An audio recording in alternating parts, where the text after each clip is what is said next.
Allez, bah, écoutez, merci à tous d'être parmi nous. Je vous propose qu'on démarre ce webinaire et puis les prochains participants nous rejoindront. Donc, bienvenue à tous à ce webinaire du jour que j'ai le plaisir d'animer avec Sophie aujourd'hui et du coup qui concerne les démarches de prévention de l'absentéisme pour réduire durablement votre absentéisme. Alors, l'objectif de ce webinaire, c'est finalement de vous partager notre expérience, nos constats, grâce aux missions que nous avons pu faire ces dernières années chez nos clients. Donc, l'idée, c'est de vous apporter un peu de théorie, mais surtout des cas pratiques euh, pour voilà, vous donner de la matière sur le sujet. Alors, évidemment, c'est un sujet qui est très vaste, qu'on aura du mal à voir en tout point en 45 minutes. Donc, on vous a préparé un condensé qui, on l'espère, vous apportera les premières clés et pistes pour initier des démarches de prévention ou approfondir éventuellement celles que vous auriez déjà démarrées. Alors, bon, avant d'entrer dans le vif du sujet, on va peut-être se présenter, Sophie et moi, pour ceux qui ne nous connaîtraient pas. Donc, je suis... Pardon, Sophie. Excusez-moi. Bonjour à tous. C'est pas possible de ne pas nous connaître Si seulement. tellement. Donc, je suis Caroline Noyer-Laporte, je suis la dirigeante de la société Medicat Partner depuis 2017 maintenant, depuis 7 ans, et j'étais avant cela consultante dans des cabinets, et notamment sur la partie RH et management. Et puis, je dirige maintenant également depuis 2 ans le cabinet Eriva, qui est un cabinet de conseil en recrutement et ressources humaines. Et Sophie, je vous laisse vous présenter en rapidement. Bonjour à tous et enchantée. Je suis Sophie Trévet, donc avocat depuis plus de 20 ans. Je traite tout ce qui est accident du travail et maladie professionnelle, donc conseil, contentieux, gestion opérationnelle, gestion de l'absentéisme au quotidien, donc depuis plus de 20 ans, avec des entreprises pour optimiser leur taux accident du travail et maladie professionnelle. Et donc, j'ai rejoint depuis plus de 6 mois le cabinet ALD Avocat. Alors, rapidement, je reviens sur Medicat Partner qui depuis 35 ans, est expert en contrôle médical. Donc, ça, c'est notre métier de base. Donc, ça nous permet de travailler avec 3500 médecins au quotidien qui sont répartis un peu partout en France sur le contrôle médical employeur, également sur l'expertise médicale et puis sur la vaccination. Et depuis une dizaine, quinzaine d'années, on a décidé également de développer toute la partie amont, c'est-à-dire la prévention de l'absentéisme, parce que le contrôle médical, oui, est efficace dans certaines situations, mais on se rend bien compte que quand des taux d'absentéisme en entreprise sont assez élevés, ce n'est évidemment pas suffisant. Et donc, on accompagne depuis lors des salariés et les employeurs dans la mise en place de démarches de prévention. Et Sophie, je vous laisse revenir peut-être. Bon, alors ça, c'est ce que j'ai C'est déjà votre dit. Oui, je vous laisse revenir peut-être un peu plus sur ALD. ALD Avocat, donc un cabinet d'affaires et notamment gérant l'aspect contentieux sécurité sociale depuis une vingtaine d'années avec 7 avocats pluridisciplinaires. La particularité, c'est que donc on travaille avec des différents partenaires et notamment également des médecins experts en contentieux sécurité sociale. On intervient au contentieux, donc on va dans les tribunaux, pour plaider et obtenir des gains URSSAF au profit de nos entreprises sur toute la France. Et le but étant de générer des économies assez notables au profit de nos clientes entreprises quand on a lieu de contester les accidents du travail et les maladies professionnelles.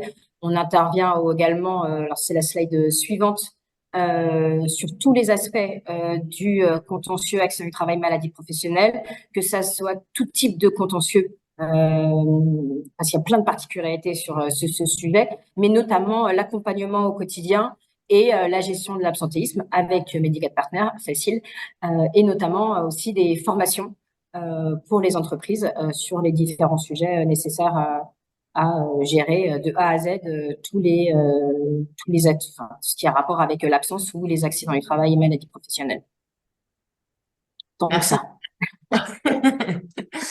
Alors, on va rentrer dans le vif du sujet et évidemment, après la présentation que nous vous avons préparée, vous aurez aussi un petit temps de questions-réponses lors duquel vous pourrez poser toutes vos questions. Alors, on espère avoir le temps de répondre à toutes les questions. Si ce n'était pas le cas, de toute façon, on vous enverra après les réponses éventuellement auxquelles on n'aurait pas eu le temps de répondre. Alors, avant de démarrer, il faut déjà qu'on se mette d'accord sur la terminologie de l'absentéisme. Qu'est-ce que c'est? Qu'est-ce qu'on entend? Qu'est-ce qu'on met derrière le mot absentéisme? Pour ça, je vous propose trois distinctions. La première, c'est les absences versus l'absentéisme. Donc, les absences, c'est le fait pour un salarié de ne pas être présent au travail pour quelque raison que ce soit, versus l'absentéisme. Et là, l'ANACT nous propose, donc l'ANACT, qui est l'Agence nationale pour l'amélioration des conditions de travail, nous propose une définition que j'aime bien, qui dit que l'absentéisme caractérise toute absence qui aurait pu être évitée par une prévention suffisamment précoce des facteurs de dégradation des conditions de travail. Et donc ça, c'est intéressant puisque ça nous mène à la deuxième distinction qui est la différence entre l'absentéisme incompressible et l'absentéisme compressible. Incompressible, comme son nom l'indique, on peut difficilement faire moins, on peut difficilement aller en deçà du taux d'absentéisme incompressible parce que quelles que soient les mesures de prévention qu'on mettra en place dans nos entreprises, il y aura évidemment toujours des gens malades, toujours des accidents, des maladies pro qui se développeront. Ce taux, il est environ en moyenne en France autour de 2,5% du taux d'absentéisme. Et donc en deçà, on pourra difficilement aller. Donc si c'est votre cas, si vous êtes à 2,5, bravo. Et donc vous pourrez difficilement faire mieux finalement. Et si vous faites mieux, alors c'est excellent. En revanche, là, ce qui nous intéresse, c'est l'absentéisme compressible, qui est donc celui sur lequel on peut avoir des leviers d'action. Et enfin, une troisième notion qui est importante, qui est la notion d'anticipation. Et donc, du coup, on a des absences que l'on peut anticiper, et c'est le cas des congés payés, par exemple, qui sont d'abord demandés puis validés, enfin demandés par les salariés puis validés par les managers, donc on sait qu'ils vont avoir lieu. Les congés parentaux pour lesquels vous êtes normalement au courant au préalable, les absences pour formation, etc. Nous, ce qui va nous intéresser, c'est évidemment l'absentéisme qui n'est pas anticipable et qui est le plus important puisque c'est celui qui va venir désorganiser les activités de vos entreprises. Et donc, derrière cet absentéisme non anticipable, on retrouve les arrêts de travail pour maladies ordinaires, pour accidents de travail, pour maladies professionnelles. On va retrouver également tous les congés pour motifs familiaux et enfin les absences injustifiées. Et donc, c'est vraiment sur ces motifs-là que l'on va orienter notre webinaire et que vous devez orienter vos démarches de prévention de l'absentéisme. Et enfin, il y a une information qui me semblait importante de rappeler, même si vous l'avez certainement en tête pour beaucoup d'entre vous, c'est le coût de l'absentéisme et notamment celui de 2023 pour les entreprises françaises qui s'élevait à 25 milliards d'euros. Alors on va essayer de vous convaincre de l'intérêt d'une démarche de prévention, mais enfin rien que ce chiffre-là nous donne une belle motivation de faire en sorte qu'il y ait moins d'absentéisme dans nos entreprises.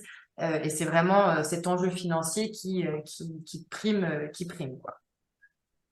Alors maintenant qu'on est d'accord sur la terminologie de l'absentéisme, prévenir l'absentéisme, qu'est-ce que c'est? Et pour ça, il faut qu'on revienne sur la notion de qualité de vie au travail. Qu'est-ce que c'est que la qualité de vie au travail pour une entreprise, pour un dirigeant? C'est finalement prendre soin ou préserver la santé de ses salariés. Mais il y a trois types de santé. La santé physique, la santé mentale et la santé sociale. Et toutes ces santé-là sont tout aussi importantes les unes que les autres. Et il y a une différence qui existe néanmoins, c'est que la santé physique, elle est visible, la santé mentale et la santé sociale, elle l'est parfois moins. Alors, pour la santé physique, il y a des symptômes, c'est-à-dire une grippe, on va avoir de la fièvre, on va tousser, ça va facilement être identifiable. Une cheville cassée, un bras cassé, ça se voit, il y a des radios, c'est factuel, c'est objectif, c'est prouvable, et donc du coup, c'est plus facile à gérer. Et d'ailleurs, normalement, vous avez tous vos documents uniques d'évaluation des risques professionnels qui sont constitués sur la base de risques que vous avez déjà identifiés, qui est mis à jour aussi régulièrement en fonction de nouveaux accidents, de nouvelles maladies pro qui vous permettent d'identifier de nouveaux risques. Et face à ces risques très identifiés, vous allez pouvoir mettre en place des solutions qui vont régler le problème, faire intervenir des experts comme des préventeurs, mettre en place des stratégies de sécurité en entreprise, faire intervenir des ergonomes, etc. Et donc, du coup, c'est plus simple, en tout cas, et plus gérable de faire en sorte que la santé physique soit améliorée au travail. Ce qui nous intéresse aujourd'hui et ce sur quoi on a décidé d'orienter notre webinaire aujourd'hui, c'est plutôt les deux autres santé, c'est-à-dire la santé mentale et la santé sociale, qui sont moins visibles. Et en fait, en France, comme dans d'autres pays d'ailleurs, on a quand même une grande tendance qui existe, c'est finalement ce qu'on ne voit pas n'existe pas. Or, une pathologie psychologique, du stress, du désengagement, de la perte de sens, ça se voit pas forcément, ça se quantifie pas et ça se prouve pas. Et d'ailleurs, c'est problématique notamment dans le contrôle médical parce que c'est très difficile pour un médecin généraliste d'aller vérifier une pathologie psychologique. Donc, comment on fait pour finalement les traiter, ces santé-là? Eh bien, il faut mettre en place de l'écoute. Et l'écoute de quoi? L'écoute des salariés et notamment l'écoute de leur perception. Et qui dit perception dit aussi subjectivité. Et donc, on y reviendra plus tard. Pour définir ce que c'est finalement que de prévenir l'absentéisme, on a décidé de commencer par vous dire ce que ce n'était pas. Et ce que ce n'est pas, premièrement, c'est pas un coup de baguette magique. On arrive régulièrement dans des entreprises qui ont des problèmes d'absentéisme, mais les clients pensent que hop, on va arriver avec nos solutions magiques et que ça va régler tous leurs problèmes. Non, évidemment, c'est pas le cas. Parce qu'en fait, c'est un projet qui est hyper global, qui va concerner potentiellement tous les processus de votre entreprise. Et donc, du coup, c'est un ensemble de solutions qu'il va falloir mettre en place pour réduire durablement l'absentéisme. Et c'est pas une solution miracle. C'est pas non plus le problème d'une seule personne, par exemple le dirigeant, ou d'un seul service, par exemple les ressources humaines. En revanche, ça devrait être le problème et tout le monde devrait être impliqué dans les entreprises. Ça concerne tout le monde. Ça concerne, oui, le dirigeant, oui, les RH, mais aussi les managers, évidemment, et puis les salariés eux-mêmes. Donc, c'est vraiment le problème de tout le monde. C'est pas non plus l'application de solutions prêtes à l'emploi. Alors, effectivement, et vous le verrez, on vous en présentera quelques-unes tout à l'heure. Il y a pas mal de solutions qu'on met en place de façon assez systématique dans les entreprises, mais néanmoins, beaucoup de solutions qui sont proposées sont vraiment très spécifiques aux dysfonctionnements qui auront été identifiés dans chacune des entreprises. Je l'ai déjà dit, c'est du coup pas tellement objectif puisque c'est basé beaucoup sur la perception et donc du coup c'est plutôt subjectif. Et enfin, c'est pas un projet coup de poing non plus. C'est-à-dire que c'est pas un projet où pendant 3 mois on va mettre tous les efforts possibles pour réduire l'absentéisme. On peut l'initier et voilà faire un focus vraiment là-dessus pendant quelques mois. Mais les actions qui vont être définies dans le cadre de ces projets-là, c'est des actions qui doivent s'inscrire vraiment sur le long terme.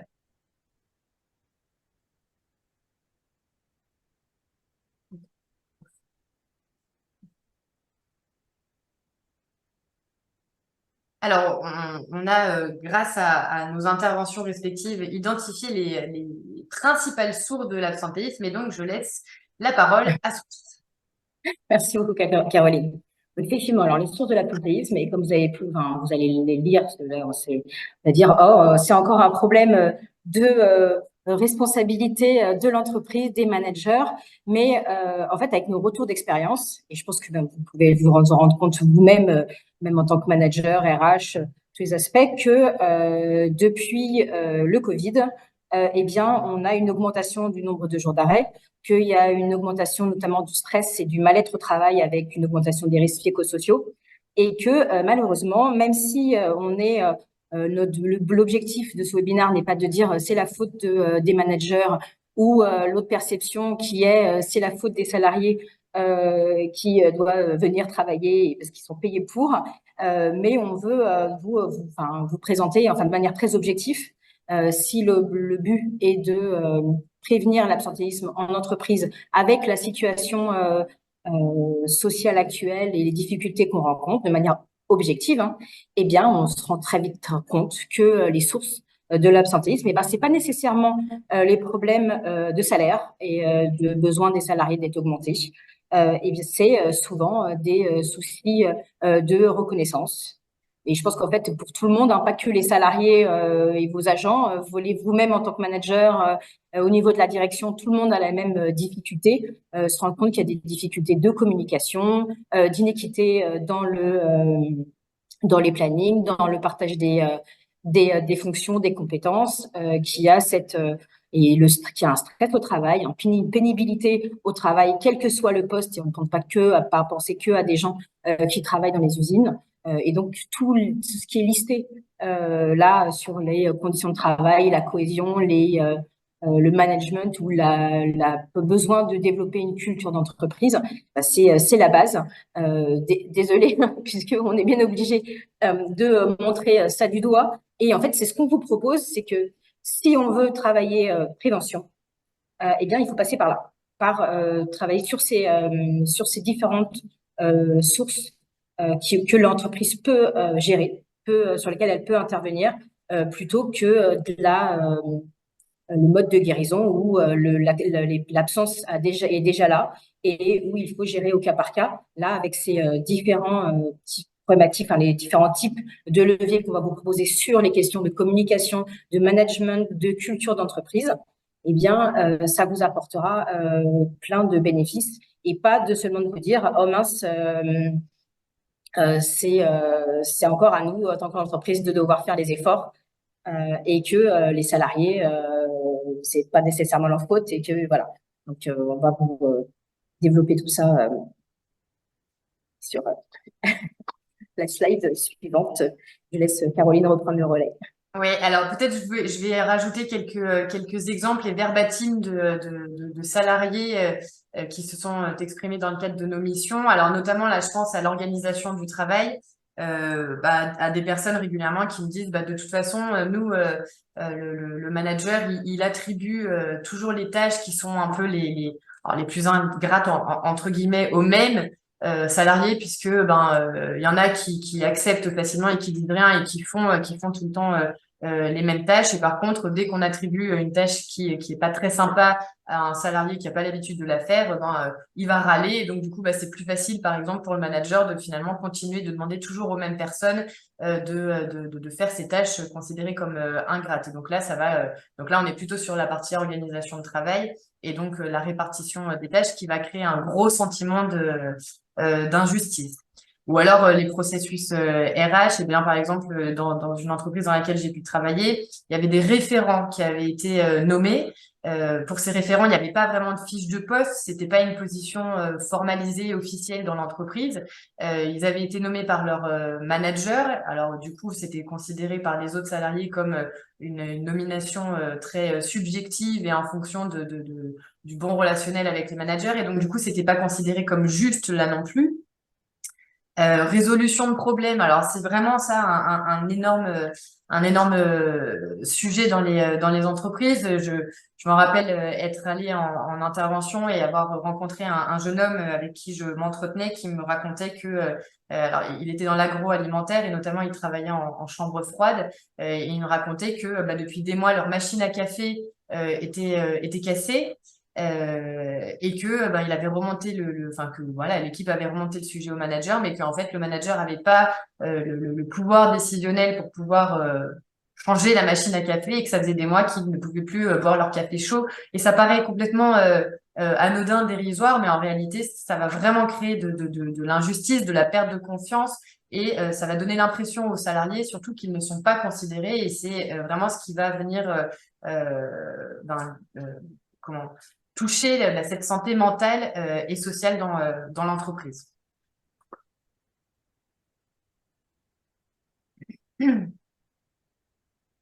Alors ce slide, il se trouve que quand je l'ai montré à mon conjoint, à qui je montre mes slides avant de les présenter, m'a dit oui bon ce slide il est vraiment bateau. Alors peut-être qu'il est bateau, mais c'est pas grave. J'ai décidé de vous le présenter quand même parce que ça me semble être le prérequis pour pouvoir se lancer dans une démarche de prévention.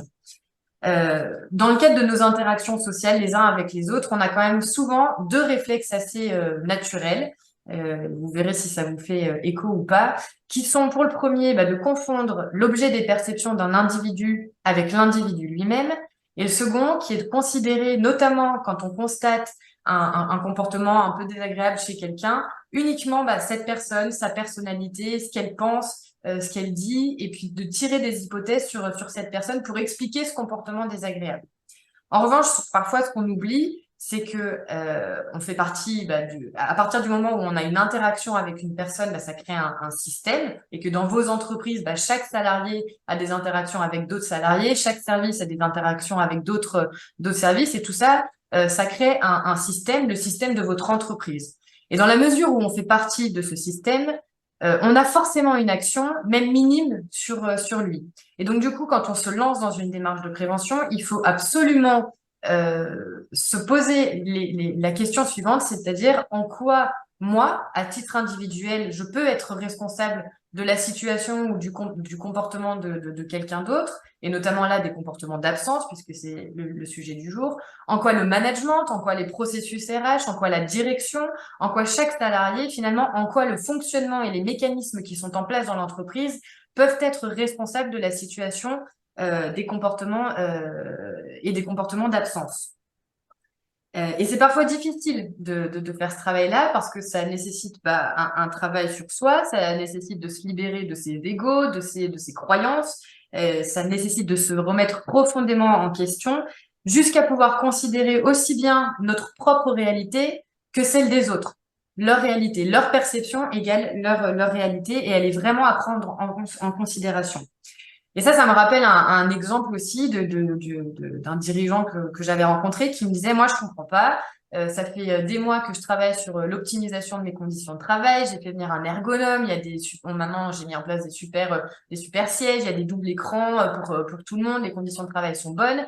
Et pour autant, mon taux d'absentéisme, il est toujours le même. Il diminue pas.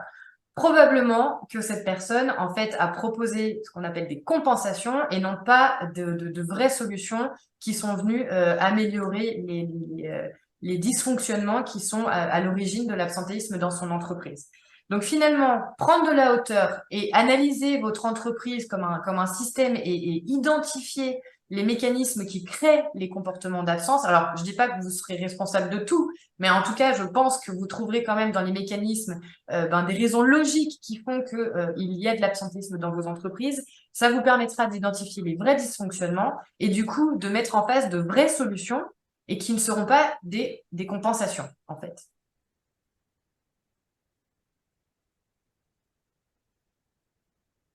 Sophie, je vous laisse la parole. Merci beaucoup. J'aime beaucoup cette phrase, le mieux vaut prévenir que guérir. Ça marche bien sur plein de sujets, et notamment sur le nôtre, puisque le but, c'est de vous convaincre que au lieu de devoir subir l'absentéisme et de devoir gérer, parce qu'il faut le faire, mais plutôt de le prévenir, car le fait d'attendre que l'absentéisme soit là et de devoir le subir ou essayer de trouver des solutions, ça suppose des coûts directs et indirects nettement plus conséquent que prévenir l'absentéisme et donc d'intervenir avant toute absence qui, au contraire, a plein d'avantages. Donc, on vous a fait une comparaison des deux pour guérir l'absentéisme. Donc, en fait, les salariés, vos salariés sont absents. Il a été calculé le coût moyen annuel du coût financier par salarié, ce qui est c'est très conséquent. Donc, votre salarié absent à l'unité vous coûte 3 500 € du fait de son absence.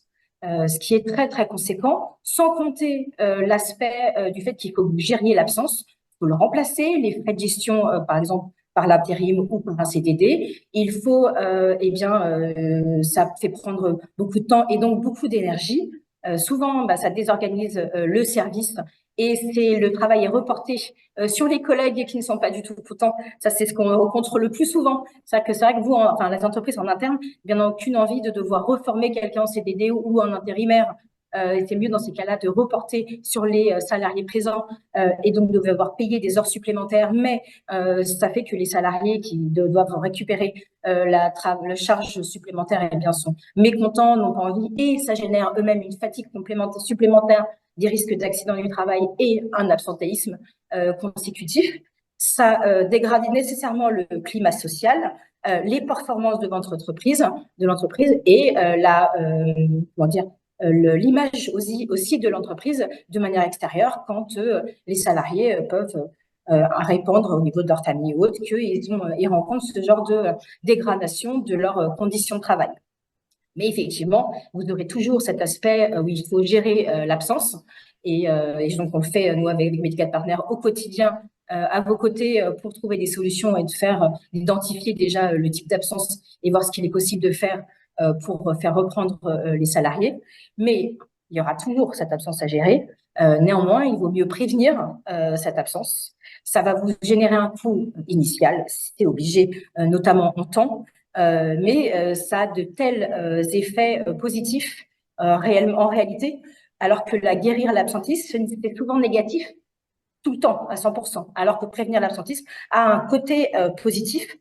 J'espère que quand on vous en parlera plus, enfin, avec les éléments, les leviers qu'on vous proposera, vous direz, ah oui, c'est pas mal, même si ça vous demande effectivement un investissement initial de la part des managers, puisque l'entreprise, tout cet aspect plan de gestion de la prévention doit venir de la direction. Ça donc nécessite un investissement initial sur la mise en place de ce plan avec une analyse des problèmes à la source. Mais à terme, dès lors que vous rechercherez à répondre aux besoins spécifiques de vos salariés, puisqu'effectivement c'est du cas par cas, et bien en améliorant les conditions de travail, et bien vous aurez une amélioration du climat social. Les gens seront contents de venir travailler pour vous, et donc il y aura le sentiment d'appartenance. Et quand les gens sont investis et sont contents de venir travailler dans l'entreprise, eh bien ils ne sont plus absents. Ou autre cas, c'est l'absence incompressible ou la grippe qui me guette, qui fait qu'on est obligé d'être absent, mais pas sur les autres aspects de l'absentéisme qui peut-être on peut contourner du fait des conditions de travail et de la valorisation des salariés et de leur intervention au quotidien pour votre entreprise. Caroline, si vous avez des... Moi, ce slide, ce à quoi il me fait penser, en fait, c'est souvent à l'une des premières questions qu'on me pose quand je commence à intervenir en entreprise, qui est, finalement, c'est quoi le retour sur investissement du lancement d'une démarche de prévention. Et c'est évidemment hyper compliqué de répondre à cette question-là parce que, en fait, je suis vraiment dans l'incapacité, et pourtant, c'est pas faute d'avoir essayé de trouver des chiffres, mais de dire, si vous mettez en place une démarche de prévention, ça vous assure de baisser votre absentéisme de 5, de 10 points. En revanche, ce qu'on peut dire, et c'est vraiment la synthèse de ce slide-là, pardon, c'est on ne sait pas exactement chiffrer et quantifier ce que va vous rapporter la prévention de l'absentéisme. En revanche, ce qu'on peut dire, c'est que ne rien faire, ça déjà on risque pas d'améliorer la situation, et de toute façon, ça continuera de coûter. Alors environ, là évidemment, c'est une moyenne française en plus, mais 3 500 € par salarié. Si vous multipliez ce coût-là par le nombre de salariés de vos entreprises, bon, ça vous donne une idée globale de ce que ça vous coûte. Et ça, si vous ne faites rien, ça continuera de vous coûter autant d'argent, et ce, chaque année. Alors, on va, maintenant qu'on est d'accord sur la terminologie, sur ce qu'on met derrière l'absentéisme, la prévention de l'absentéisme, on a partagé l'état d'esprit qui est nécessaire pour pouvoir se lancer dans une démarche de prévention, et que vous avez une idée des origines, en fait, principales de l'absentéisme, en tout cas en ce qui concerne la santé mentale et santé sociale. Comment se lancer? Et donc, on essaye là de vous donner quelques outils pratiques pour démarrer vos démarches de prévention. Alors, le premier levier, souvent, c'est de pouvoir identifier par un système d'indicateurs le taux d'absentéisme pour savoir où vous vous situez et pour évaluer l'indicateur et évaluer l'absentéisme au sein de votre entreprise. L'indicateur principal, l'indicateur de base, donc c'est le taux de l'absentéisme, c'est le pourcentage d'absence par rapport au temps de travail attendu sur une période déterminée. Donc, le modalité de calcul qui est présente, c'est soit vous marchez en jour, soit vous marchez en heure, par rapport au nombre de jours de personnes, enfin, d'absence reportées en heures, souvent, c'est plus généralement ce qui est fait, divisé par le nombre d'heures de travailler de l'ensemble des salariés sur une période déterminée. Généralement, on marche par mois, fois 100. Sur les nombres de jours d'absence ou les heures d'absence, il est plutôt par habitude dans cet indicateur d'exclure tout ce qui est les absences justifiées, ne pas prendre en compte les congés payés, les heures de formation, paternité, maternité, où ça, effectivement, c'est quelque chose d'attendu et donc qui n'ont pas besoin d'être quantifiés et vérifiés. On sera plutôt à analyser les arrêts maladie, accident du travail, accident de trajet, maladie professionnelle, et sont pris aussi en compte tout ce qui est arrêt pour tout ce qui est enfants malades et événements familiaux. Donc, vous prenez des postures, généralement c'est sur une période d'1 mois, le nombre de jours d'arrêt, ou reporté par heure, ça dépend comment vous voulez le faire. Si, ça dépend de la difficulté sur votre masse salariale, sur vos nombres d'heures travaillées. Vous calculez sur 1 mois le nombre de jours d'absence divisé par les heures travaillées de vos salariés fois 100. En principe, si vous êtes dans les alentours de 4%, moins 5%, ça va. Dès lors que vous atteignez 8 à 10%, c'est qu'il y a quelque chose qui doit être fait sur votre entreprise.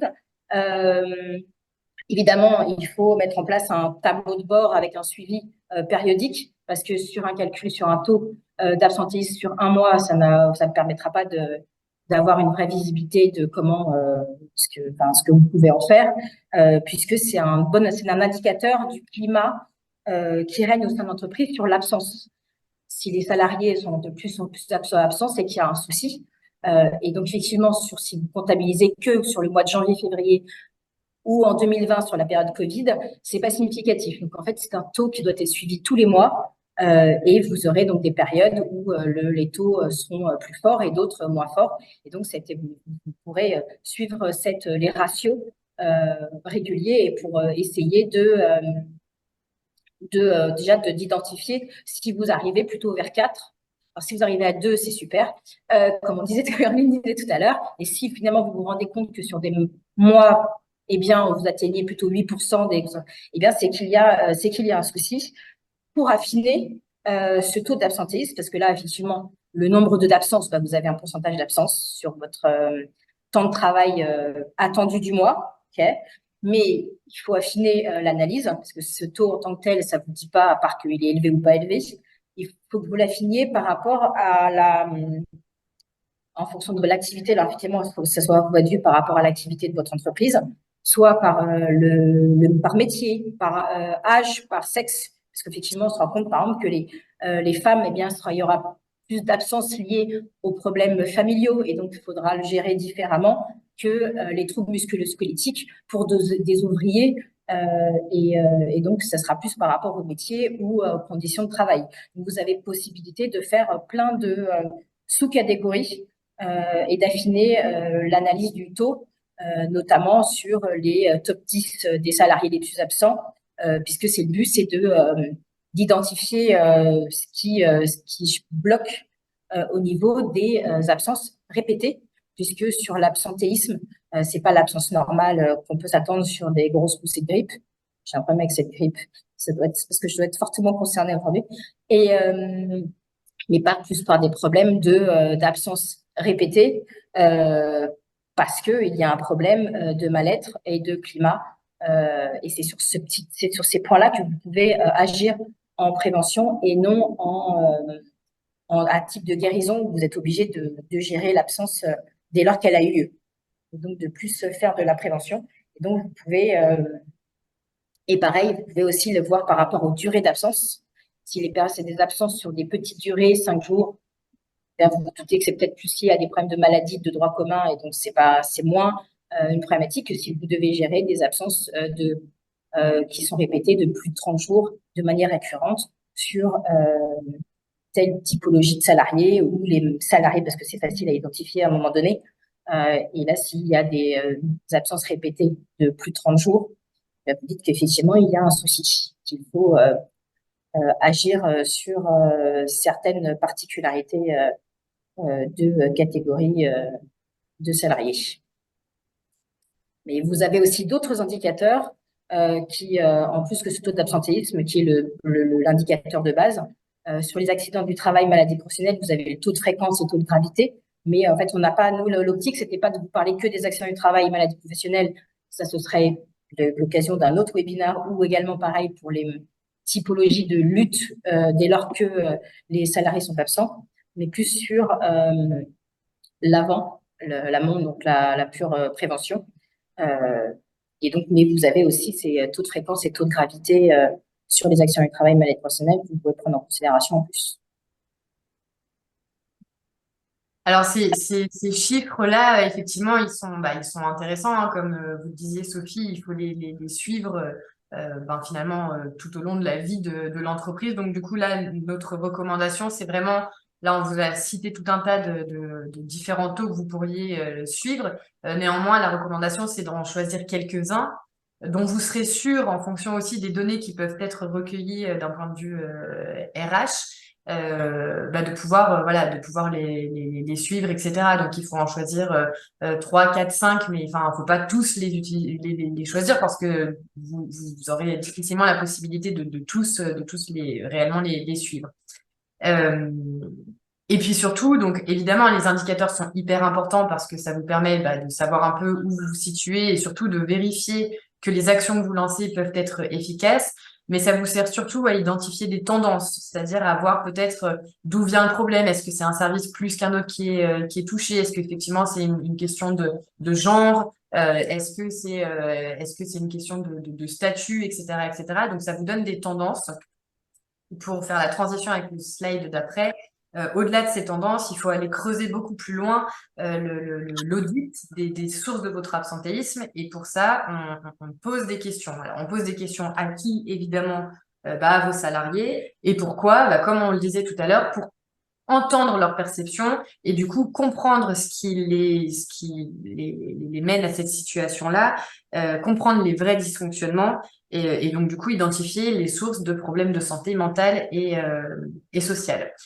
Alors, généralement, ces questions-là, c'est quand même plus simple quand c'est un organisme externe qui les pose parce que justement, il est externe, qu'il est neutre et que généralement, la parole des salariés se libère beaucoup plus facilement face à quelqu'un qui ne fait pas partie de l'entreprise.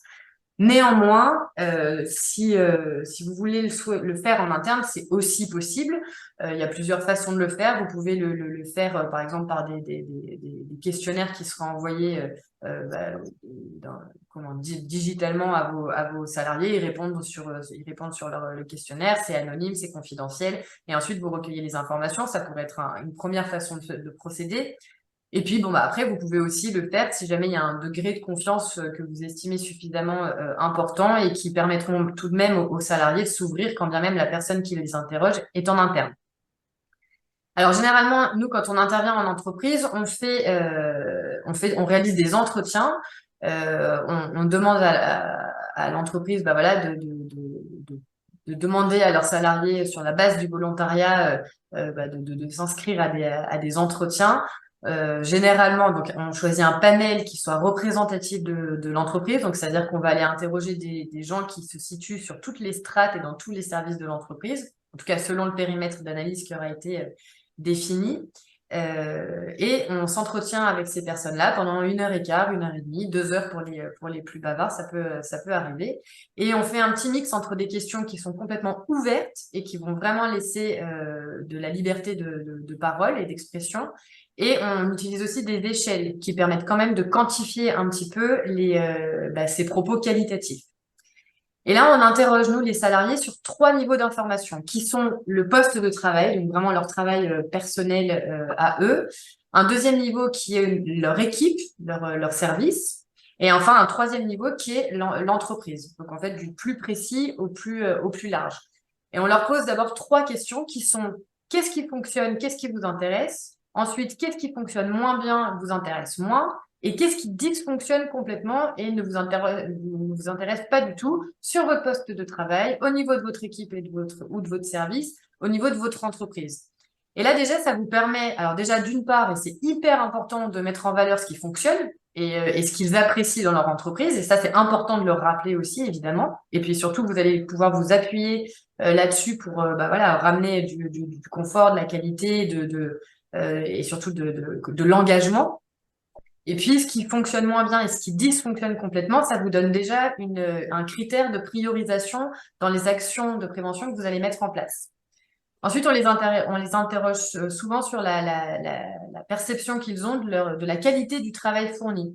Alors, leur propre qualité, à titre individuel, ça permet aussi d'identifier s'ils estiment avoir les moyens nécessaires pour faire leur travail correctement, au niveau de leur équipe et au niveau de l'entreprise. Et là, ça permet de savoir quelle image les salariés ont de leur entreprise, de leur service, etc. On les interroge également sur le relationnel et l'ambiance. Et ça, forcément, ça va venir toucher toutes les questions de communication, de management, de cohésion d'équipe. Et puis ensuite, on les interroge tout simplement sur ce qu'ils pensent de l'absentéisme dans l'entreprise. D'où est-ce qu'il vient? En quoi c'est logique? Alors moi, je m'amuse souvent à poser cette question sur ce format-là. En quoi c'est logique pour vous qu'il y ait de l'absentéisme dans votre entreprise? Ça permet de décaler un peu la question et la perception. Quelles solutions ont été mises en place par votre entreprise pour faire face à l'absentéisme et quelle a été l'efficacité de ces actions-là? Et alors là, c'est assez parlant parce que à chaque fois que je démarre une mission, évidemment, j'interroge la direction ou les RH, en tout cas mon interlocuteur, sur les actions qui ont été mises en place pour réduire l'absentéisme. Alors généralement, on m'en cite 5, 10, voilà, des solutions qui ont été mises en place. Et quand j'interroge ensuite les salariés sur les solutions qui ont été mises en place, c'est très fréquent qu'il n'y ait aucune solution qui m'ait été citée par la direction qui ressorte dans le discours des salariés. Et ça met en lumière un vrai sujet qui est la communication. C'est-à-dire que soit finalement, l'entreprise a mis en place des solutions, mais elle en a pas parlé. Enfin, finalement, les salariés ne sont pas au courant. Soit ils sont au courant, mais par contre, ce dont ils n'ont pas conscience, c'est de l'intention de cette action-là. C'est-à-dire qu'en fait, on leur a dit, on a mis ça en place, mais on leur a pas expliqué pourquoi. Et donc, du coup, ils font pas du tout le lien entre les solutions qui ont été mises en place par l'entreprise et l'absentéisme. On les interroge sur qui joue quel rôle dans l'absentéisme et puis quelles solutions, eux, ils envisageraient si jamais ils étaient à la tête de l'entreprise. Et ça permet parfois d'avoir des solutions aussi pratiques qui viennent du terrain. Et puis surtout, lorsqu'elles sont mises en place, parce que c'est possible de les mettre en place et qu'effectivement, ça peut avoir un réel intérêt, c'est très valorisant pour les salariés de constater qu'on les a écoutés et qu'on les a considérés et qu'on met en place des solutions qu'ils ont préconisées. Alors, ces questions, enfin, du moins ces entretiens et surtout la matière que vous allez recueillir, elle va être hyper dense. Il y a beaucoup, beaucoup, beaucoup d'informations. Donc, l'objectif vraiment de ces questions-là, c'est d'aller chercher surtout la récurrence de perception.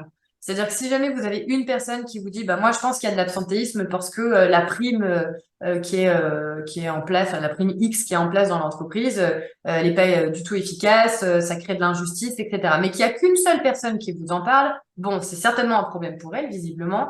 Néanmoins, les autres l'ont pas cité, donc peut-être que c'est pas quelque chose qu'on va mettre en priorité.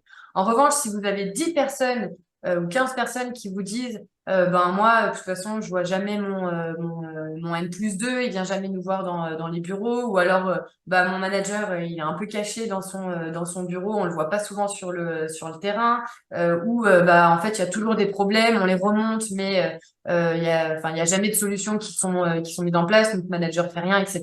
Et vous avez 15 personnes qui vous disent ça. Bon, c'est que probable. Alors peut-être que c'est 15 perceptions différentes. Néanmoins, on peut peut-être commencer à considérer que si c'est pas la réalité, en tout cas c'est la leur et que ça a un impact fort sur eux et sur leur travail et donc du coup sur votre entreprise. Et il va falloir forcément le considérer et peut-être le prioriser dans les actions que vous lancez. Quand je fais des restitutions de ces diagnostics-là, j'utilise les verbatims des salariés parce que pour moi, c'est ce qu'il y a de plus concret et de plus parlant.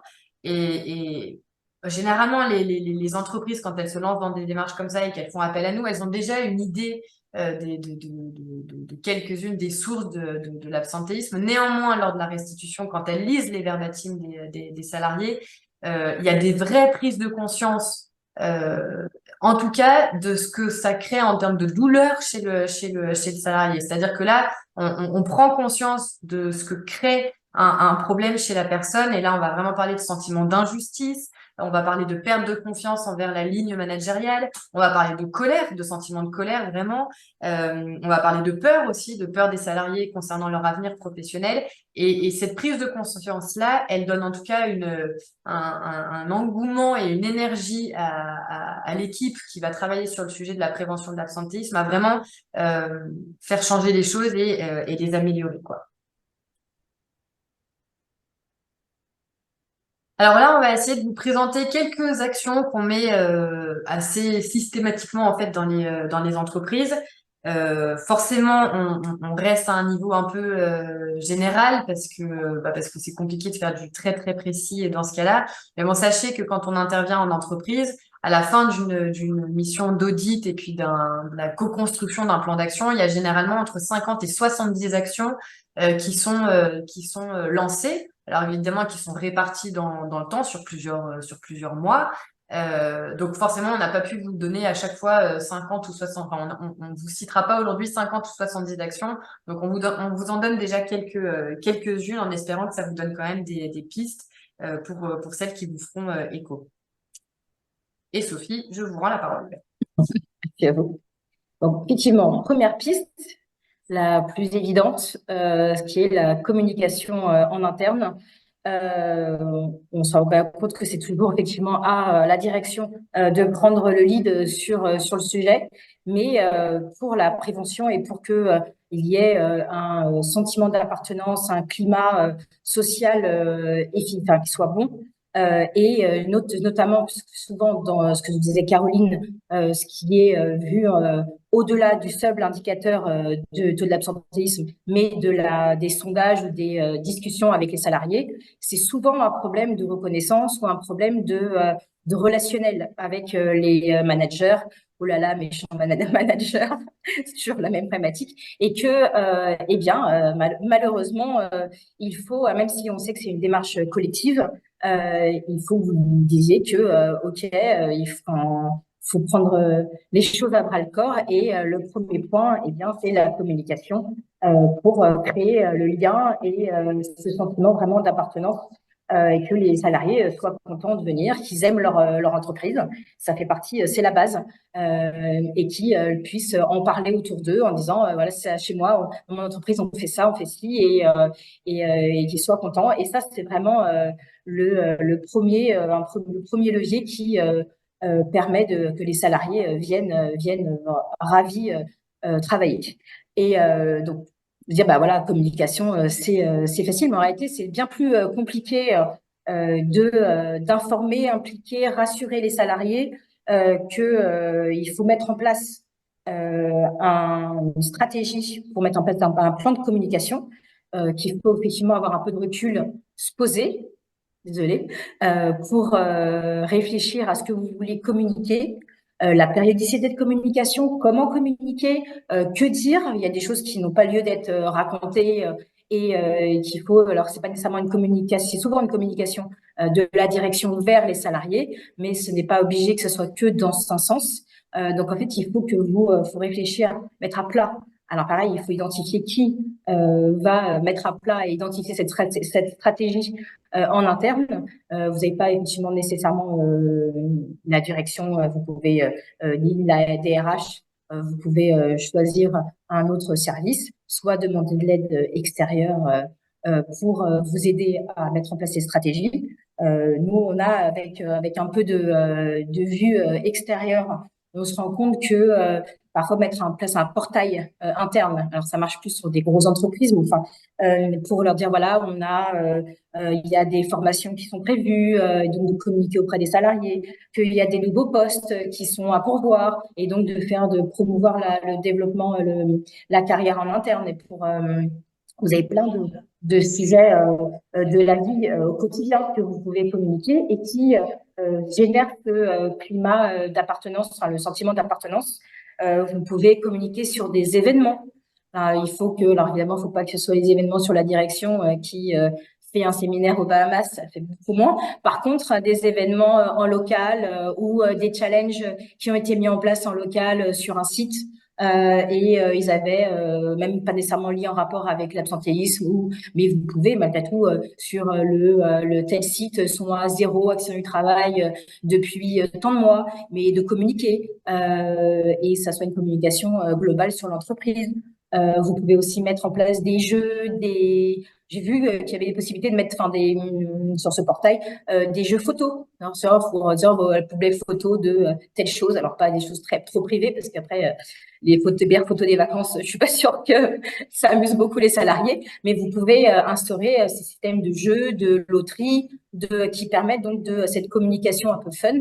Euh, En plus de la vie au quotidien sur les formations, les postes de travail à pouvoir, qui permettraient donc resserrer ce lien. Il faut que voilà, il y a plein de possibilités qui existent sur des moyens de communication. Alors soit là, si je parlais d'un portail ou d'un newsletter ou qui était une communication écrite ou informatique qui est plus éloignée, mais la communication aussi en local, au plus près. Il faut que les managers, au niveau de enfin proche de vos salariés, rencontrent les salariés régulièrement, que ce soit en équipe ou seul, enfin en tête à tête. La pause café régulière avec pour discuter, pour savoir, alors pas nécessairement pour dire ça va pas, qu'est-ce qui va pas, que ça va, mais pour rien que pour savoir comment vont les enfants et si tout va bien. Au passage, c'est l'occasion de rappeler qu'il faut porter les EPI et que si on avait remarqué qu'il y avait un problème au niveau de tel non-respect du règlement intérieur ou autre, bah, c'est l'occasion, mais toujours avec une envie de bien faire et que avec de l'empathie et pas de reproches, parce que sinon, bah, ça sera considéré comme du harcèlement moral et ça vous trouverez beaucoup moins un bon moyen de communication, ça marchera beaucoup moins bien. Les rituels équipes aussi, c'est très bien, les prévoir des déjeuners et vraiment faire des photos et de communiquer en interne sur le déjeuner d'équipe qui a eu lieu. Donc vous avez pas et en fait bizarrement cette mode de communication, que ce soit au niveau stratégie globale ou locale, eh bien vous verrez c'est un excellent moyen d'avoir un sentiment d'appartenance et que la confiance perdure entre les salariés et les managers et que bien les gens soient ravis de venir travailler et parler en bien de l'entreprise. Ça a vraiment une grande importance aussi de faire venir des salariés qui sont dans l'entreprise par le bouche à oreille, de faire rentrer des salariés de qualité euh, plutôt que de développer le turnover parce que les gens finalement sont pas ravis d'être là et donc préfèrent partir. Vous avez et là vous avez sur le plan de communication plein de possibilités. Après, il faut faire attention de pas mal communiquer et de pas trop de communiquer juste comme il faut au niveau de la périodicité. Il faut pas trop parce qu'à un moment donné plus personne ne regarde, mais juste ce qu'il faut pour bah, un peu être innover sur le mode de communication, parce qu'en fait, c'est vrai qu'en France, on n'est pas très communication et avec les outils des réseaux sociaux, on n'est pas très très très bon en entreprise, mais ce serait l'occasion d'innover. Alors Sophie, je vois l'heure qui tourne, il est presque 10 heures, donc je pense qu'on va un tout petit peu accélérer le contenu des slides parce que j'aimerais quand même que vous puissiez poser des questions et surtout qu'on puisse y répondre. Vous pouvez d'ailleurs commencer, si vous le souhaitez, à poser des questions hein, pour ceux qui en auraient déjà, ça nous permettra de les voir et puis de commencer à y répondre. En même temps qu'on finit. Alors, le management. Alors, décidément, ces managers, les pauvres, ils en prennent pour leur grade aujourd'hui. Mais néanmoins, le management, au sens large, on pourrait presque dire qu'il est responsable de tout l'absentéisme compressible des entreprises, parce que derrière management, on a les sujets de communication dont vient de parler Sophie, les sujets d'implication et d'engagement des équipes, les parcours carrière, l'évaluation des compétences, etc., etc. Et donc, du coup, en ce sens, effectivement, le manager est mis un peu en première ligne de front dans ces démarches-là. Alors, quand je dis le manager, c'est en fait la ligne managériale. C'est pas les managers, c'est les managers, leurs propres managers, etc., jusqu'à effectivement le dirigeant ou la dirigeante de l'entreprise. Pour moi, il y a deux objectifs en termes de management. Premièrement, et ça peut paraître aussi évident pour vous, mais c'est de nommer managers ceux qui en ont envie. Et c'est pas tout le temps le cas en entreprise, un peu en lien avec un autre slide que je vous présenterai. Et puis ceux qui en ont le potentiel. Malheureusement, tout le monde n'est pas fait pour être manager. Et sans même parler de compétences, parce qu'à la rigueur, on peut acquérir des compétences, tout le monde n'a pas le potentiel de devenir manager. Donc, une fois qu'on a nommé les bons managers, eh bien, c'est effectivement leur donner les moyens d'être de bons managers. Et c'est souvent par moyen le temps qu'on entend, en fait. Alors, en termes de mise en œuvre, on vous donne quelques pistes. Là encore, il pourrait y avoir des dizaines et des dizaines de lignes. Mais la première chose, peut-être, ça pourrait être d'écrire des fiches de poste. Alors, souvent, elles sont écrites, hein, les fiches de poste en entreprise. Cela dit, elles sont pas toutes très claires et très exhaustives. L'idée, c'est vraiment pour le manager de savoir ce qui lui incombe, de savoir quelles sont ses prérogatives. Et donc, pour ça, ça suppose que les fiches de poste, elles soient communiquées. Souvent, elles existent en entreprise, mais elles restent en RH, en fait, et elles sont pas tout le temps communiquées aux managers ni aux équipes qui, du coup, ne connaissent pas tellement le rôle de façon claire de leur manager. Ensuite, ça peut être d'évaluer les niveaux actuels de vos managers. Alors, pour ça, il y a plusieurs façons, hein. Il peut y avoir des évaluations de compétences via des tests, ou alors de l'observation aussi des managers dans leur quotidien. Et puis ensuite, de définir des besoins en formation, d'une part. Donc, ça peut être comment adapter son management dans une situation en particulier ou selon les personnes. Comment reconnaître les équipes. Évidemment, la reconnaissance, on le sait, ça passe pas uniquement par la reconnaissance financière, mais c'est aussi savoir dire merci, savoir valoriser les équipes, savoir les recadrer aussi. Ça fait partie, en fait, de la reconnaissance, hein. Comment instaurer une communication ouverte, comment responsabiliser les gens, comment déléguer, ça c'est hyper important puisque si jamais les managers savent déléguer aux bonnes personnes, ça leur permet eux d'avoir peut-être moins de tâches de production et donc du coup d'allouer davantage de temps au management réellement.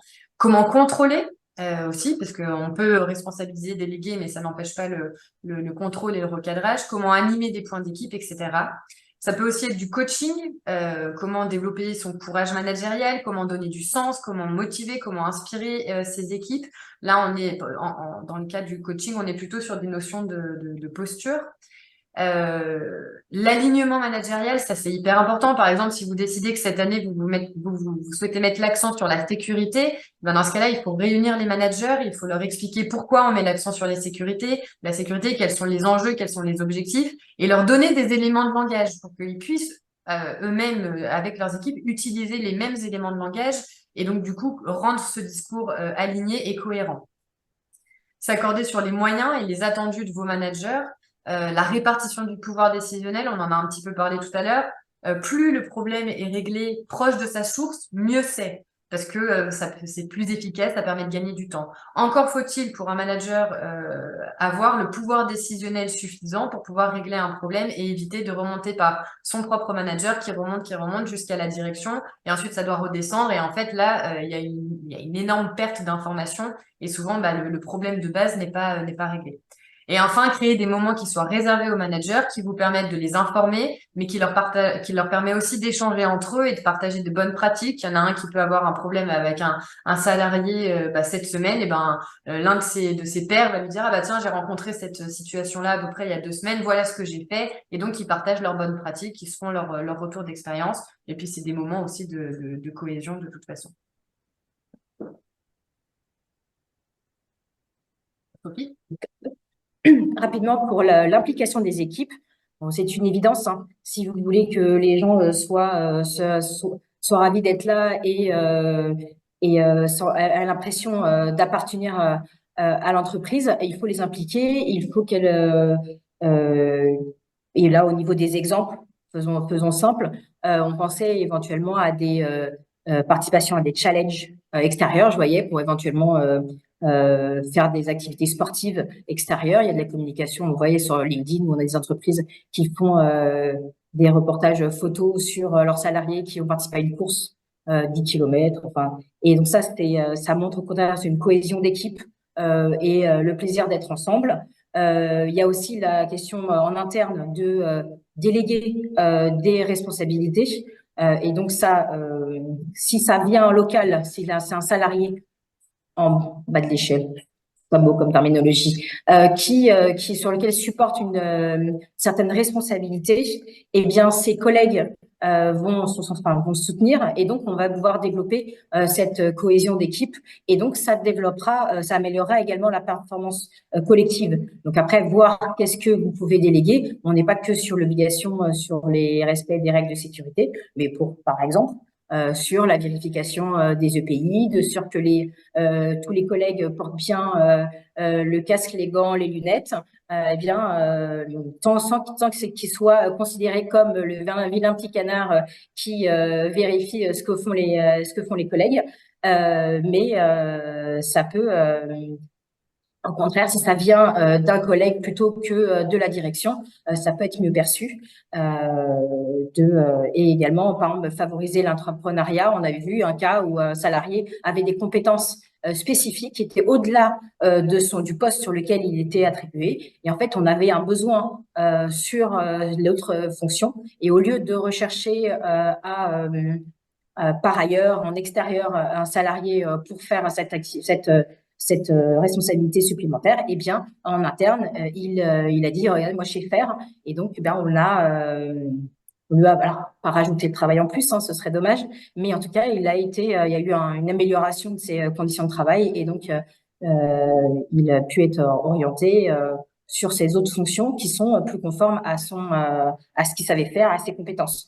Et donc ça fait partie aussi de l'implication des équipes pour que l'ambiance soit la meilleure possible. J'essaie d'être rapide sur ce slide.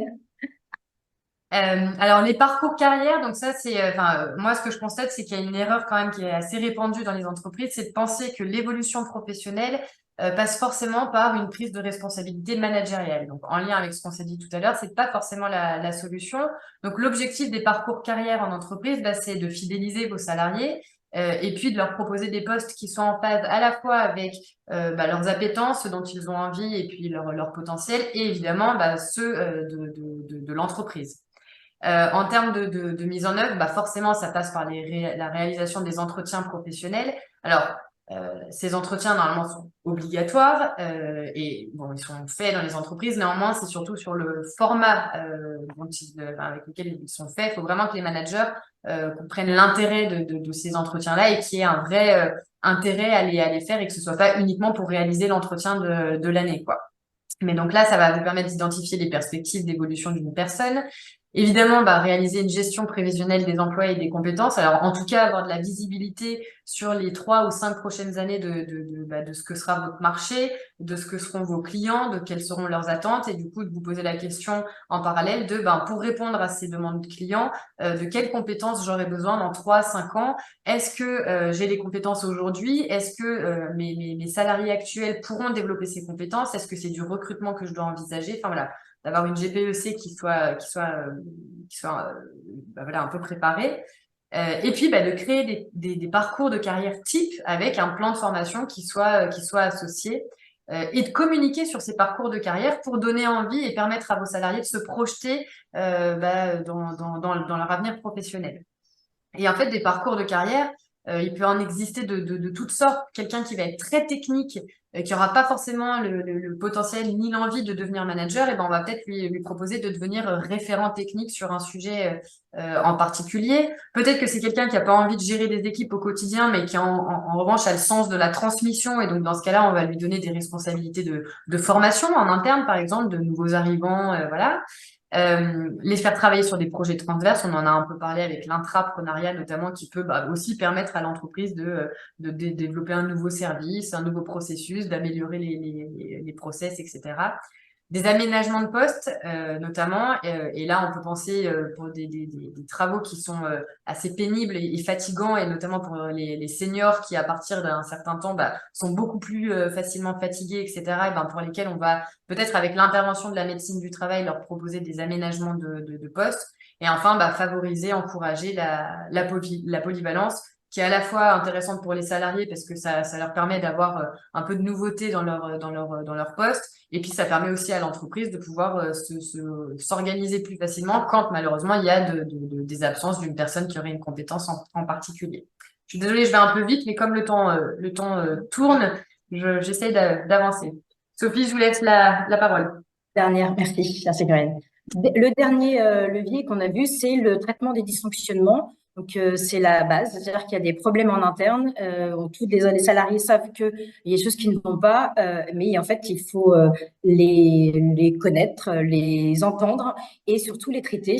Et donc, ne pas les ignorer. C'était le cas de tout à l'heure, Caroline vous racontait la machine à café dans le logistique au froid. Et bien, en fait, le souci, c'est que donc les salariés disaient, ben, on a besoin d'une machine à café qui fonctionne. C'est la base, hein, on pourrait dire, oh, c'est tout bête. Et bien, le problème, c'est que ben, ils avaient toujours pas de machine à café. Et donc, il faut que ça soit remonté et acheter cette machine à café pour que, avec le café de préférence, pour que les salariés soient contents. Et donc ça fait partie de la base. Bizarrement, c'est de connaître, d'identifier les dysfonctionnements ou les soucis sur le terrain, et de pas les ignorer. Alors évidemment, il y aura toujours des choses qui n'ont un intérêt mineur ou où il faudra effectivement faire le tri de ce qui est nécessaire ou ce qui en réalité était enfin, voilà, qui n'avait pas lieu d'être prise en compte. Mais par exemple, le secteur de la machine à café, c'est un très bon exemple parce que c'était loin d'être anodin et que c'est dommage pour un dysfonctionnement mineur, enfin parce qu'une machine à café c'est vraiment mineur, de ne pas avoir de laisser de côté, alors que finalement les salariés vont être frustrés de ne pas avoir été entendus sur un petit, ils vont considérer que c'est un point de détail d'acheter une machine à café, mais que ça a réellement une réelle importance à leurs yeux sur le quotidien. Donc, pour identifier les dysfonctionnements, idéalement, c'est d'arriver à désigner un référent au niveau local. Alors, il faut qu'il y ait quelqu'un, pareil, toujours pas le méchant petit canard qui vu serait mal vu tant par les salariés que par la direction. Donc, il faut qu'il y ait quelqu'un qui, au niveau des équipes, soit désigné comme référent et qui soit capable de gérer autant les salariés que pouvoir remonter et être force de proposition pour que ce soit efficace, pour identifier les bons dysfonctionnements, les bonnes solutions qu'il faut y apporter. Mais c'est vraiment, il faut pas ignorer ce levier pour faire en sorte que le climat social soit bon. Et aussi, ça vous permet aussi de déléguer, puisqu'on sait que si par exemple cette machine à café, c'était que la haute direction qui devait décider au lieu du manager en local, qui pouvait tout à fait acheter cette machine à café, quel bel exemple. Eh bien, en déléguant en local ce type de décision, eh bien, c'est un gain de temps, un gain d'efficacité pour régler ces dysfonctionnements. Vous aurez des dysfonctionnements de grosse nature, type RH, avec de vrais sujets, et des dysfonctionnements organisationnels, ou matériels basiques. N'hésitez pas à mettre en place un plan d'action. En tout cas, faut qu'il y ait un suivi réel et être sûr que le dysfonctionnement soit remonté et que la solution a été identifiée et qu'il soit traité. Donc, il faut que, voilà, on sache que la machine à café a bien été achetée, que le café est là et que les salariés sont contents et que c'est conforme à leurs attentes. Donc, ça, c'est le dernier levier que nous vous proposons pratico-pratique pour prévenir l'absentéisme. Alors, merci à tous pour votre écoute. On arrive à la fin de ce webinaire. Alors, on est navré parce que ça prend toujours plus de temps que ce qu'on prévoit initialement. On sait que du coup, tout ce qu'on vient d'aborder, c'est assez général et que bon, bah, vos problèmes sont spécifiques. Donc, ce qu'on vous propose, en tout cas, je parle au nom là pour l'instant de Medical Partner, eh bien, c'est un audit de 60 minutes gratuit lors duquel on pourrait évoquer bah, du coup votre absentéisme spécifique, les sources que vous avez déjà identifiées, les actions que vous avez déjà mises en œuvre, leur efficacité éventuellement, et puis bah, commencer à définir ensemble ce que vous pourriez envisager comme prochaine piste. Et au niveau de ALD Avocat, alors rien à voir, mais gros sujet d'actualité, vous avez reçu vos taux de cotisation accident du travail, maladie professionnelle 2024. Vous avez 2 mois, donc là, on est en début mars, pour vérifier que les taux sont justes. Parce qu'après, bah, vous allez devoir payer sur ce taux de cotisation pour toute l'année. Et donc, on vous offre un audit de ces taux pour vérifier qu'ils sont bien calculés, qu'il n'y ait pas d'erreur. Parce que donc, possibilité de contester au niveau de la CARSAT les erreurs avant donc, le délai de 2 mois pour revoir à la baisse vos taux de cotisation que vous payez donc, par mois à l'URSSAF sur la masse salariale de votre entreprise. Donc, c'est le moment. C'est le moment. Donc, on est à votre disposition sur ce point. Merci Sophie. Alors du coup, certains d'entre vous ont déjà commencé à poser des questions, donc pour ceux qui en auraient, n'hésitez pas à nous les envoyer.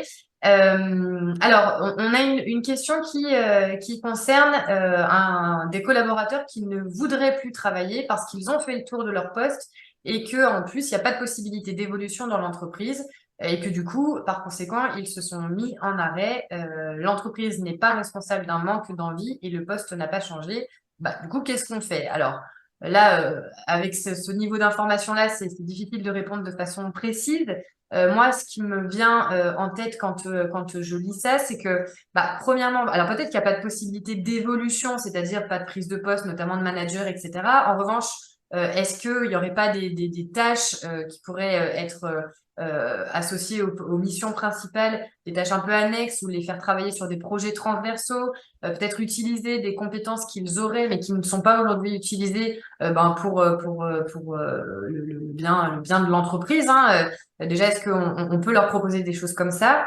Quand on arrive dans une situation où finalement le salarié ne veut plus, enfin n'a plus envie de son travail et que nous, en tant qu'entreprise, on n'a pas les moyens de lui proposer ben, d'autres choses que son poste actuel, je crois bah, il faut ouvrir, enfin avoir une communication qui soit tout à fait libre sur le sujet et se dire bah, finalement,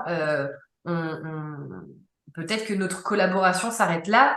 Et sachez qu'il existe des démarches qui permettent de terminer une collaboration vraiment dans de bonnes conditions. Ça s'appelle l'outplacement, où en fait on va accompagner ben, le salarié sortant à bah, reconstruire son projet professionnel et lui donner les moyens de retrouver un autre travail plus facilement, de retrouver sur le marché du travail plus facilement.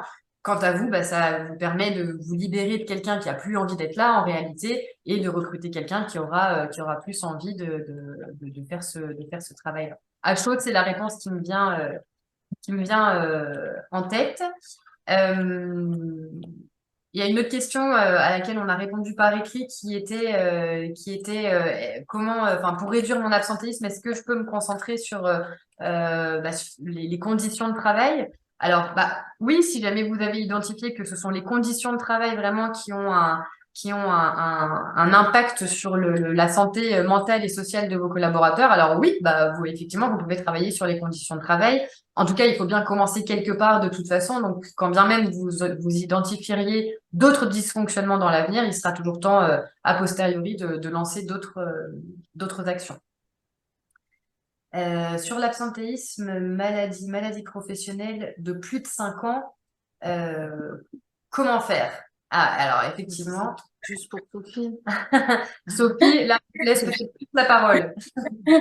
Alors, sur les maladies professionnelles plus de 5 ans, ça commence à devenir très compliqué. Après, il faut voir quelle est la maladie professionnelle concernée. Après, là, l'absentéisme a eu lieu et donc faut gérer l'absence. Rien ne vaut déjà d'essayer de prendre contact avec le salarié, avec le risque pour voir si la personne est apte ou pas à une reprise possible de son poste de travail ou s'il est inapte. Dans ces cas-là, bah, il faudra qu'il aille voir le médecin du travail. Mais à 5 ans sur une maladie professionnelle, c'est que soit la maladie professionnelle était très très grave, soit effectivement que le salarié n'a pas du tout envie de revenir travailler, et donc il faut reprendre contact avec le salarié pour essayer de voir ce qui lui arrive. Et donc ça, ce serait peut-être un autre webinaire qui est le après et les moyens de gestion des absences. Mais ça, ça sera un sujet, un procès sujet qui est prévu. Mais en tout cas, à votre disposition pour parler de ce cas. Plus précisément. Alors, et donc, du coup, la personne complétait sa question par même les personnes qui sont justement en invalidité, mais qui fournissent toujours des arrêts. Comment faire?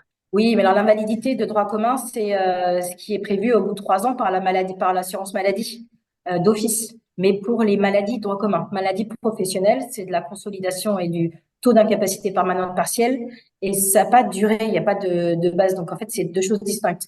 Mais si la personne elle est censée être consolidée et qu'elle vous produit toujours des arrêts alors qu'elle n'est pas indemnisée, c'est qu'effectivement il y a plein de soucis, hein. Si elle ne perçoit aucune indemnisation d'indemnité journalière par la sécurité sociale, c'est depuis aussi longtemps, c'est qu'il y a vraiment un problème, hein, pour la salariée et pour vous. Donc, n'hésitez On a, pas à récupérer mon adresse mail et on en discute de vive voix. on a une autre question sur le rendez-vous de liaison et est-ce qu'on aurait des retours positifs sur ce dispositif? Alors, bon, bah, le rendez-vous de liaison, comme son nom l'indique, ça permet de garder le lien avec quelqu'un qui n'est pas là. Bah, nous, notre avis sur la question, c'est évidemment, il faut garder le lien et donc le rendez-vous de liaison, il a tout son intérêt. Tout dépend de la façon dont il va être fait. Et bon, et en fait, l'enjeu se trouve ici.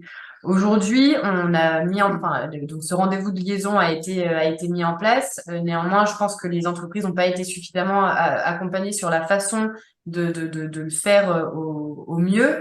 Et donc, du coup, les retours à ce jour sont, nous, on n'a pas de très bons retours, quoi, sur l'entretien sur le rendez-vous de liaison, quoi. Je vais juste intervenir parce que du coup, moi, j'ai beaucoup les entreprises au téléphone et du coup, honnêtement, souvent, il y a le refus du salarié, et du coup, les employeurs ou les RH, enfin, vous vous sentez complètement démunis parce que vous avez mis des choses en place et en fait, ben, le rendez-vous, il se fait pas, le salarié ne vient pas et du coup, voilà, ça avance pas plus. Puis les médecins du travail ont du mal Alors, à- franchement, ouais, c'est compliqué.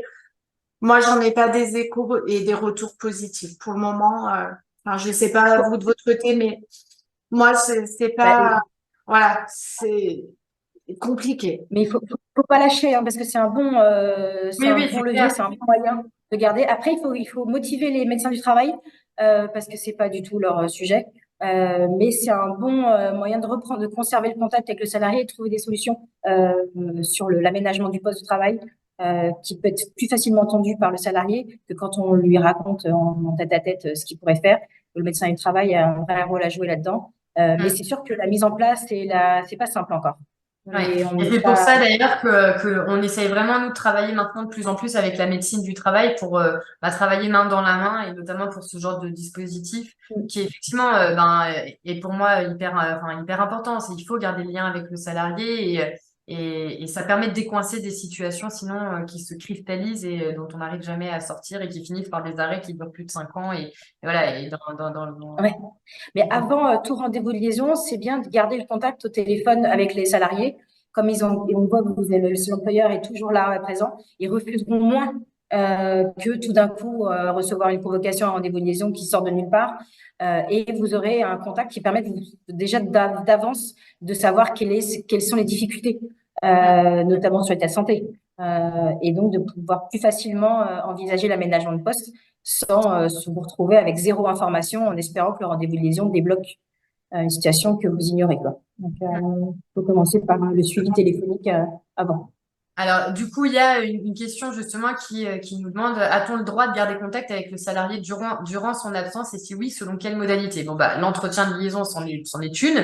Après, nous, on a ce qu'on appelle l'entretien de courtoisie. Alors après, il peut s'appeler de manière différente dans les entreprises, mais enfin, l'idée, alors oui, vous avez le droit de garder contact avec le salarié. Enfin, on ne peut pas vous reprocher de prendre des nouvelles, de savoir comment la personne se porte, etc. Donc, il n'y a rien qui interdise l'employeur de garder contact avec un salarié qui serait absent. En revanche, tout va dépendre, encore une fois, la façon dont c'est fait. Si ça fait partie aussi de la culture que d'appeler voilà son salarié qui est absent pour savoir comment il va, etc.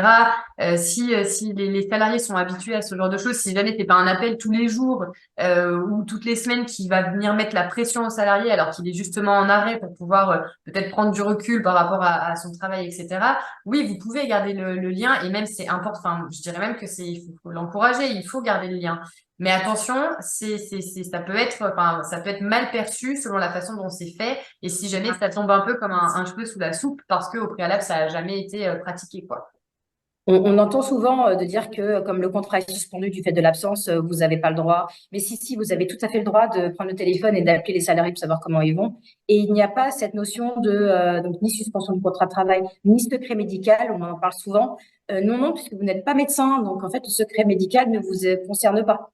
Ce n'est qu'entre le patient et son médecin. Si le salarié veut vous raconter comment il va, c'est qu'il vous fait rentrer dans sa sphère d'intimité.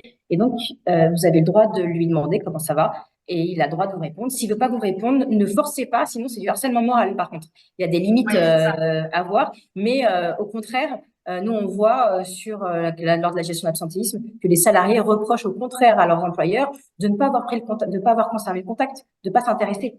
Donc comme quoi il y a des effets, c'est un moment comme quoi on tourne un peu en rond, toujours comme ça, mais n'hésitez pas dès lors, évidemment, si vous savez que la personne elle a un cancer ou alors aussi au contraire appelez-la parce que c'est important ou qu'elle est tombée et qu'elle a la jambe dans le plâtre, ben vous savez, donc ça sert à rien d'appeler toutes les 3 secondes et demie. La personne ne va pas revenir tout de suite, mais donc faut adapter au cas par cas.